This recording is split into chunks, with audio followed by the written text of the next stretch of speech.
What's up YouTube? My name is Elijah Estes and I'm back with another video.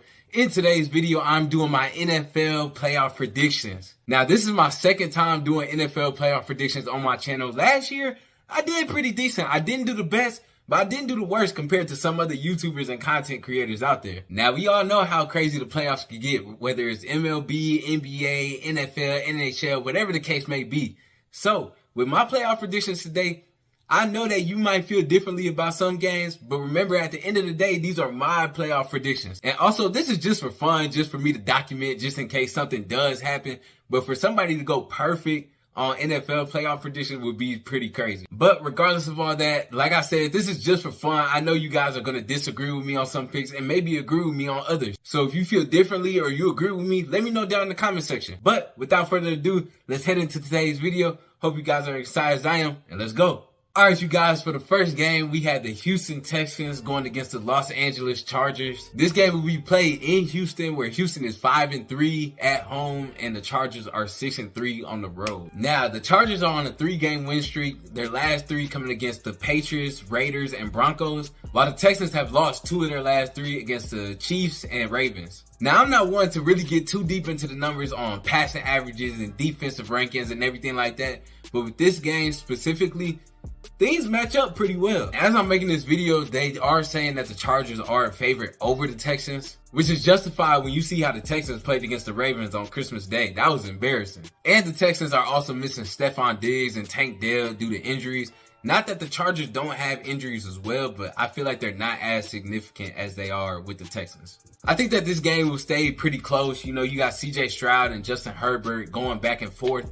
But if it does come down to the rushing game, I think that the Chargers will have more of an advantage in that sense. I feel like even though that the Texans have played very well at home, the Chargers have played equally as well on the road. And with this game, I will be picking the Chargers over the Texans. With the next game that we're moving on to, we have the Pittsburgh Steelers going against the Baltimore Ravens. Obviously, the Baltimore Ravens are a huge favorite over the Pittsburgh Steelers in this game. You know, when you have an MVP candidate in Lamar Jackson and a top 2 running back in Derrick Henry, it's going to be pretty hard to defend that. And the Steelers, they're on a 4-game losing streak while the Ravens are on a 4-game winning streak. But in my opinion, the Steelers did have a tougher last 5 games. They had to go against the Bengals, the Ravens, the Chiefs, the Eagles, and the Browns. While the Ravens had to go against the Giants, Eagles, Browns, Steelers, and Texans. Earlier this year, the Ravens beat the Steelers 34-17. So it would be hard not to say that they're just going to go out there and do the same thing, especially because it's in the same environment. It was at home for the Ravens then, and it's at home for the Ravens again now. And as crazy as it might sound, the Steelers are going to try to have to make the Ravens run. Now, I know what you're thinking. Elijah, they have Lamar Jackson and Derrick Henry. Trust me, I understand. But the Steelers are better at defending the run than they are defending the pass. And yes, I do know that Derrick Henry ran for 162 yards on the Steelers the last time they played. But Lamar Jackson also threw for 3 touchdowns and only had 8 incompletions. So it's a lose-lose situation for them either way it goes. And the Steelers, they're going to have to rely on dangerous Russell Wilson as much as they possibly can. Playoff experience does matter, and Russell Wilson does have a lot of playoff experience, and Lamar Jackson doesn't perform as well in the playoffs as he does during the regular season. Also, we're going to have to see if Zay Flowers comes back from his injury. As of right now, when I'm recording this, he's still questionable to come back. But with all that being said, I'm not going to be the one to go against the Ravens, especially in this matchup this early. I do have the Ravens moving on, beating the Steelers. Now, heading into our next game, we have the Buffalo Bills going against the Denver Broncos. Now, this game is at home for the Buffalo Bills as they're 8-0 at home and the Denver Broncos are 4-5 on the road. Once again, when we talk about the talent that each team has, the Bills have Josh Allen, who is also having an MVP season, just like I mentioned with Lamar Jackson earlier. You know, he hasn't turned the ball over as much as he usually does in the past. And, you know, that's something to take into account when going into this game. And looking at this Buffalo Bills team, Josh Allen has done a lot with the weapons that he has after losing Stephon Diggs. And that's something that's very impressive, at least to me. And then you also have James Cook, who has 1,000 yards on the season and has been a very vital point in this Buffalo Bills offense. Now, with the Broncos, I can't lie. I have not been tuned in to the Denver Broncos that much this season. So I can't really go too in depth with their players and how I think they'll perform, but Bo Nix has been having an amazing rookie season. But this is also the first time that the Broncos have made the playoffs since they won the Super Bowl back in 2015. Like I said, Bo Nix has been having an amazing rookie season, and having someone like Courtland Sutton as your number one receiver is actually pretty good. But even with all that being said, I still do have the Buffalo Bills winning this game. You know, being 8-0 at home and still having a quarterback like Josh Allen back there going crazy, passing and rushing, it's going to be hard to go against him knowing his past in the playoffs and just the tear that he's been on this season. Next up, we have a very good matchup with the Philadelphia Eagles going against the Green Bay Packers. Once again, with the home team, the Eagles are 8-1 at home while the Packers are 4-5 on the road. Now, this game may shock a lot of people because there are a lot of players that are questionable for both sides. As I mentioned earlier with the Ravens and Lamar Jackson and Derrick Henry, the Eagles have a great backfield with Jalen Hurts and Saquon Barkley. Jalen Hurts still is in the concussion protocol, and even though it's crazy to think that they would play without him, those concussions are no joke. And you also have Devontae Smith and AJ Brown who are questionable for the game. Like I said with Jalen Hurts, it would be very unlikely for both of those receivers not to play, but it is something to take into account. But then you have Saquon Barkley, who should have broke the season record for rushing yards. You know, he's probably going to go out there with a different fire, knowing that he's going to the playoffs and knowing that his team has the chance to make it all the way to the Super Bowl. I know that he's going to go out there and be a dog. And when we're talking about the Green Bay Packers, they have an elite team too. Don't get it twisted. Jordan Love and his role that he had to step up to when Aaron Rodgers left has really made his mark on this team. You know, and he's going to have help from Jaden Reed and Josh Jacobs a lot in this game, knowing that Christian Watson is out with an ACL injury. Now, I think this is going to be one of the best first games of the playoffs. And as much as I want to pick the Packers, something is telling me that the Eagles might pull it off. Last year, I picked the Packers to beat the Cowboys, and everybody called me crazy. And then the Packers went out there and beat the Cowboys. But I don't know if I want to do the same with the Eagles this year. I'm going to pick the Eagles over the Packers. All right, y'all. With the next game, we have the Tampa Bay Buccaneers going against the Washington Commanders. Now, this game, I know I've been saying some games are going to be closer than others. This one, I feel like it could go either way. It's hard not to like Jaden Daniels in the play that he's been having this whole year. He leads the team, obviously, in passing yards, but I was surprised that he leads the team in rushing yards as well. Mike Evans is coming off his incentive, again, 1,000 yards. Baker Mayfield got a couple of incentives, you know, passing yards, passing touchdowns, stuff like that.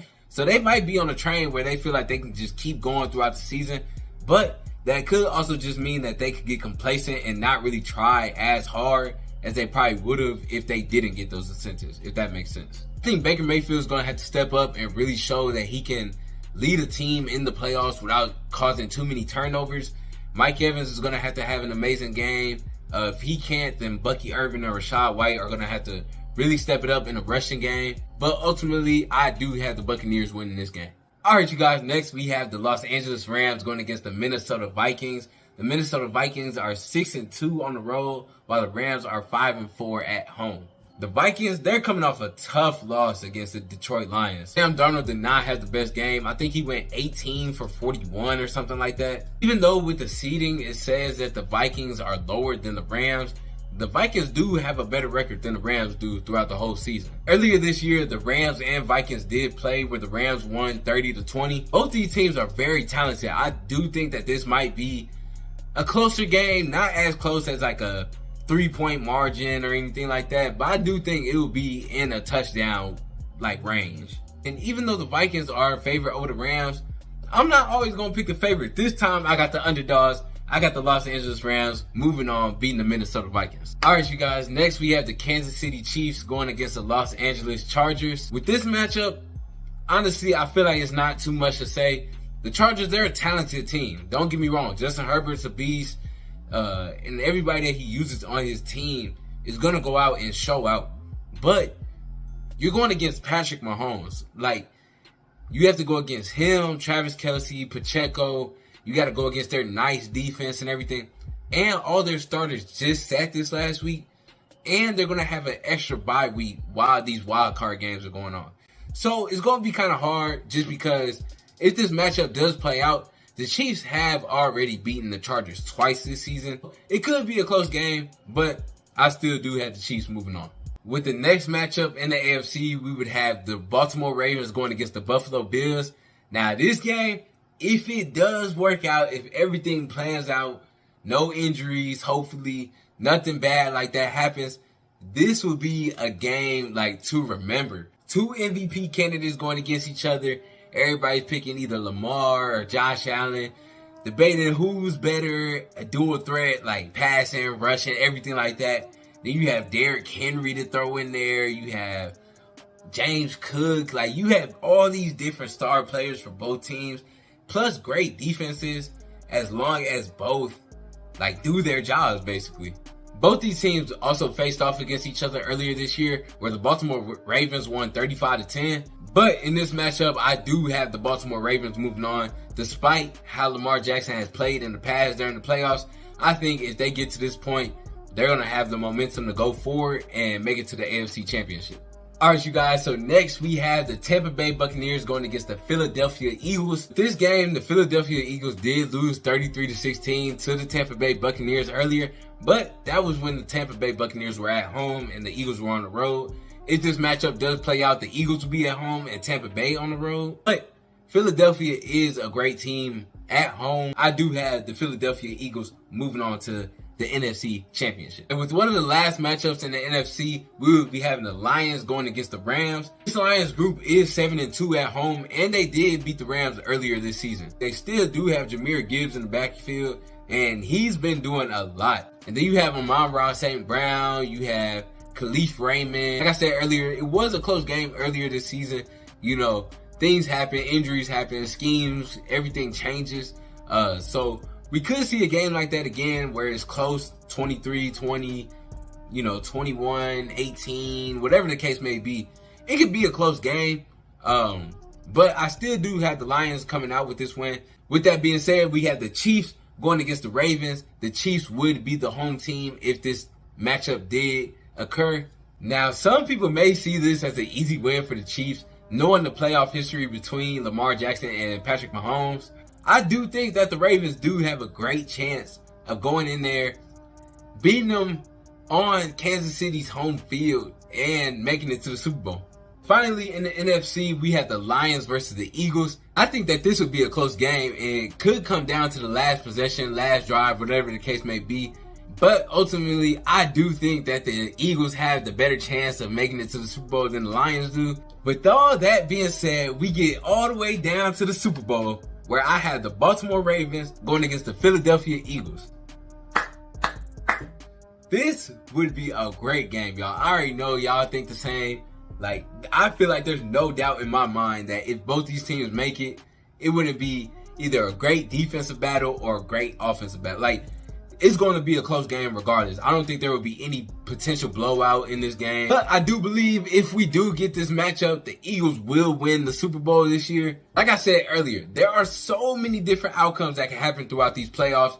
Everybody's playoff prediction is going to be different. Your favorite team might be in the playoffs. Your favorite team may not be in the playoffs. Hopefully, the playoff predictions are a little bit better this year for me.